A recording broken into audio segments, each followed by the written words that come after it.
एक गांव में सरजू नाम का एक किसान रहता था। उसके 3 बेटे थे, विक्रम, विजय और भोला। विक्रम और विजय काफी समझदार थे। वहीं भोला को सब भोंदू बुलाते थे, क्योंकि वह बहुत सीधा था और मूर्ख भी था। बेटा, अब मैं बूढ़ा हो गया हूँ, मुझसे काम नहीं होता। बेटा भोंदू बहुत सीधा है, मुझे समझ नहीं आता वो क्या करेगा। साथ ही गांव के जमींदार की नजर हमारी जमीन पर है, पता नहीं कैसे सब कुछ सही होगा। दादाजी की जमीन पर पता नहीं कैसे उस जमींदार ने अपना नाम लिखवा लिया है। आप चिंता मत कीजिए पिताजी, कोई ना कोई हल जरूर निकल आएगा। और इस भोंदू का क्या ही करो पिताजी, भोंदू को तो कुछ भी नहीं आता। अगर कोई काम दो तो सब उल्टा ही करता है। पता नहीं भोंदू इतना मूर्ख कैसे हो गया, जबकि हम दोनों भाई इतने समझदार हैं। कहां से मूर्ख दिखता हूं मैं तुम लोगों को, हैं? कल तुमने हरिया चाचा को क्यों मारा इतना?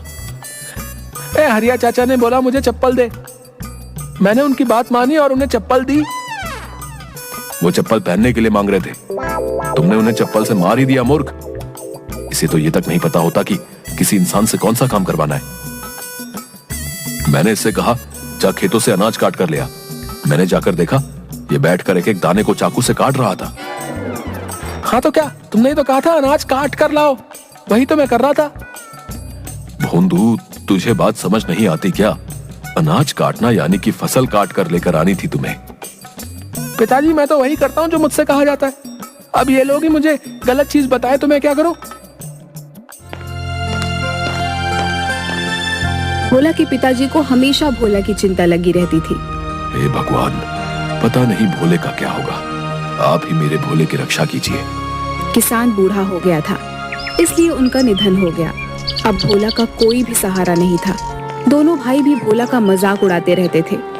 ओ भोंदू, इधर आ, मेरे लिए पानी लेकर आ। ठीक है भैया, ले आता हूँ। भोला बड़ी सी बाल्टी में पानी भरकर ले आता है। अरे मूर्ख, बाल्टी में पानी भरकर क्यों लाया है? मैंने तो पीने के लिए पानी मांगा था, गिलास में लाकर दे। एक बार में कोई काम सही से नहीं करता तुम इसे बोलते ही क्यों हो कोई काम? किसी काम का नहीं है ये, बस मुफ्त की रोटी तोड़ता है और खाली नुकसान कराता है। चल जा यहाँ से। भोला दुखी होकर वहाँ से चला जाता है। अब तो हर रोज भोंदू के साथ बहुत बुरा व्यवहार होता था। गांव वाले लोग भी भोंदू को मूर्ख बनाकर अपना काम निकलवा लेते थे। भोला बेटा, मेरे कमर में बहुत दर्द है, जरा मेरे खेत जोत देगा तू? काका, खेत जोत लूंगा तो आपका कमर कैसे ठीक हो जाएगा? उसके लिए तो कमर दबानी पड़ेगी ना। अरे भोंदू, कमर में दर्द है, मैं खेत जोत नहीं सकूंगा, इसलिए तुझसे बोल रहा हूँ। तू भी ना, तो ऐसा बोलो ना काका, खुद गलत बोलते हैं सब और फिर मुझे मूर्ख ठहराते हैं, बताइए। हाँ बचवा, हाँ हम ही मूर्ख हैं। जा खेत जोत, मेरे कमर की चिंता तू ना कर। भोंदू मूर्ख जरूर था, पर वह बहुत मेहनती था। वह सबकी मदद भी किया करता था। हालांकि लोग उसका सिर्फ इस्तेमाल किया करते थे। एक दिन भोंदू गांव के रास्ते से कहीं जा रहा था। अचानक उसका पैर रास्ते पर बैठे कुत्ते की पूंछ पर पड़ गया। वह सोया हुआ कुत्ता गुर्राते हुए भोंदू को देखता है और भौंकने लगता है। अरे बाप रे बाप, क्यों भौंक रहा भाई? अरे गलती हो गई, माफ कर दे।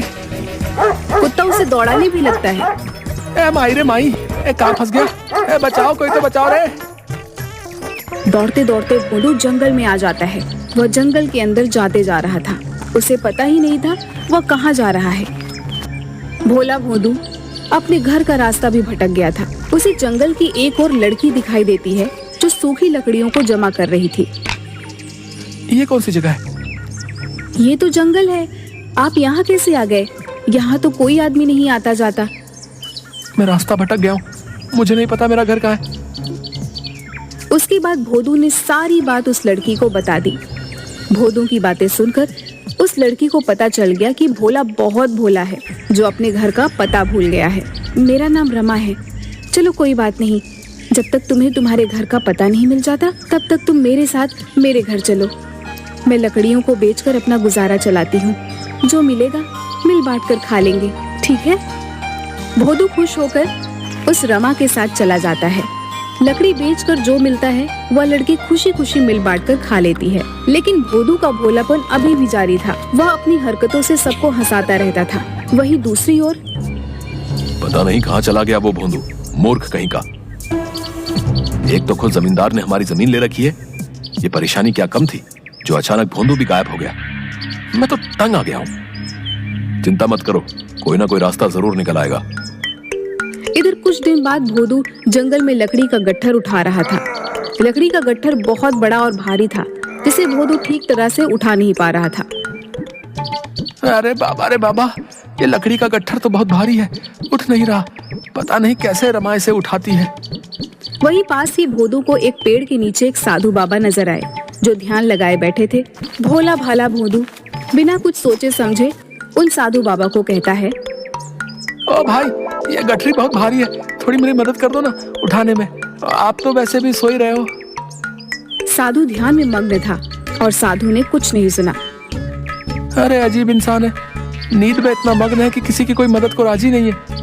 ए, उठ जा भाई, उठ जा, मेरी मदद कर दे भाई। कौन मूर्ख है जिसने मेरे सालों की तपस्या भंग की? मैं ध्यान कर रहा था। मूर्ख, तूने मेरा ध्यान तोड़ दिया है। तू खुद को समझता क्या है? बहुत बुद्धिमान है तू। इतना घमंड है तुझे अपनी बुद्धि पर, मूर्ख इंसान। लो, अब आप भी मुझे मूर्ख बोल रहे हैं। आपको नहीं पता मैं कितना समझदार हूँ? सब बस मुझे ही मूर्ख बोलते रहते हैं। तू बहुत समझदार है ना? तुझे अपनी बुद्धि पर बहुत घमंड है ना? जा, मैं तुझे श्राप देता हूँ, तेरी बुद्धि पलट जाएगी। तू अभी जैसा है उससे ठीक उल्टा हो जाएगा। तू खुद को जितना समझदार समझता है तो ठीक उसका उल्टा बन जाएगा। अरे महाराज, श्राप भी दे दिया, मेरा गट्ठर तो उठा देते। है अजीब बाबा है यार। यह बोलकर साधु बाबा वहाँ से चले जाते हैं। अचानक भोला ने अपने अंदर एक अजीब सा परिवर्तन महसूस किया, पर उसे समझ नहीं आया कि आखिर हुआ क्या। भोदू घर आता है। वहाँ रमा बैठकर लकड़ियों की कीमत का हिसाब लगा रही थी। आ गया, सारी लकड़ियाँ लेकर आए हैं ना? फिर रमा लकड़ी के पैसे जोड़ने में लग जाती है। 100 रुपए होने चाहिए। रमा, तुम गलत हिसाब लगा रही हो। झोपड़ी के पीछे जो लकड़ियों का बंडल रखा है, तुमने उसे बेचा ही नहीं है। और कल तुमने 2 गट्ठर आधे दामों पर बेचा था, क्योंकि वो गीली थी, इसलिए तुम्हारे पास अभी 50 रुपए ही हैं। हाँ, मैं तो भूल ही गई थी। रमा चौंक जाती है। आपने तो बिल्कुल सही हिसाब लगाया है। अचानक से आप इतने समझदार कैसे हो गए? भोदू ने रमा को साधु महाराज वाली सारी बात बता दी। असल में साधु का श्राप भोदू के लिए वरदान बन गया था। वो अब समझदार हो गया था। रमा यह सब सुनकर बहुत खुश हुई। आप बुरा न माने तो एक बात कहूँ? अरे, इसमें बुरा मानने वाली कौन सी बात है, कहो ना। आप मुझे बहुत अच्छे लगते हो और हमारा एक दूसरे से जान पहचान भी अच्छा हो गया है। क्यों ना हम दोनों शादी कर लें? अरे रमा, क्या सच में मैं तुम्हें अच्छा लगता हूँ? मुझे मंजूर है। इसके बाद रमा और भोदू दोनों पास के मंदिर में जाकर शादी रचा लेते हैं। एक दिन, अब मुझे अपने गांव जाना है रमा। ठीक है, आप चले जाइए। जाऊंगा, पर अकेले नहीं, तुम भी मेरे साथ चलोगी। तुम मेरी अर्धांगिनी हो, चलोगी ना? अब मेरे सब कुछ आप ही तो हैं। मैं आपके बिना भला कैसे रह सकती हूँ? भोदू रमा को लेकर अपने गांव पहुँचता है और अपने घर जाता है। वहाँ वह देखता है कि उसके दोनों भाई चिंता में बैठे थे। विक्रम भैया, मैं आ गया, प्रणाम। अरे भोंदू, तू कहाँ चला गया था रे? हमने तुझे बहुत ढूंढा, कहाँ था तू? और ये कौन है तुम्हारे साथ? भैया, मैं गलती से जंगल चला गया था, वहाँ रमा ने मुझे सहारा दिया। अच्छा हुआ तू आ गया, पर क्या फायदा? हम तो बहुत बड़ी मुसीबत में फंसे हुए हैं। मुसीबत? कैसी मुसीबत भैया? पिताजी की पूरी जमीन जमींदार ने अपने नाम करवा ली है। अब हमारे पास जमीन का एक टुकड़ा भी नहीं है जहाँ खेती करके हम अपना गुजारा कर सके। पिताजी की जमीन जमींदार ने हथिया ली है। आप चिंता मत कीजिए भैया, मैं वो जमीन छुड़वा लूंगा। तू छुड़वाएगा जमीन? तेरे जैसा मूर्ख ऐसी बातें कर रहा है, सुनकर हंसी आ रही है। आप मेरी बात तो मानो भैया, मैं जमीन जरूर छुड़वा लूंगा। मेरे पास एक योजना है। भोदू अपनी योजना बताता है। भोदू की बात सुनकर दोनों भाई दंग रह गए और सोचने लगे कि भोदू इतना समझदार कैसे हो गया है। उन लोगों को रमा ने साधु के श्राप के बारे में बता दिया, जो श्राप भोला के लिए वरदान बन चुका था।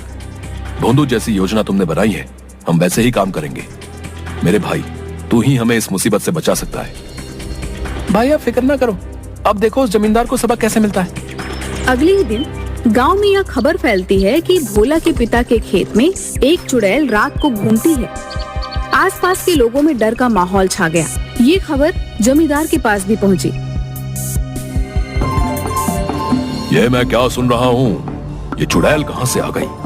हाँ मालिक, आजकल सरजू की जमीन पर हर रात एक चुड़ैल घूमती नजर आती है और जैसे ही सामने जाओ वो गायब हो जाती है। गांव के 2-4 लोग तो बीमार हो गए हैं चुड़ैल को देखकर। क्या बेकार की बातें करते हो तुम लोग? आज मैं जाकर देखता हूँ। उसी रात जमींदार अपनी 4 आदमियों के साथ चुड़ैल देखने के लिए सरजू के खेत में जाता है। ये गांव वाले सब सठिया गए हैं ससुरे।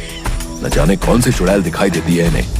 मुझे तो कुछ जय हनुमान जय हनुमान। ये चुड़ैल कहाँ से आ गई यहाँ पर? हे भगवान रक्षा कीजिए, रक्षा कीजिए। मालिक, चुड़ैल तो गायब हो गई है। तभी अचानक चुड़ैल फिर वहाँ आ जाती है और बोलती है,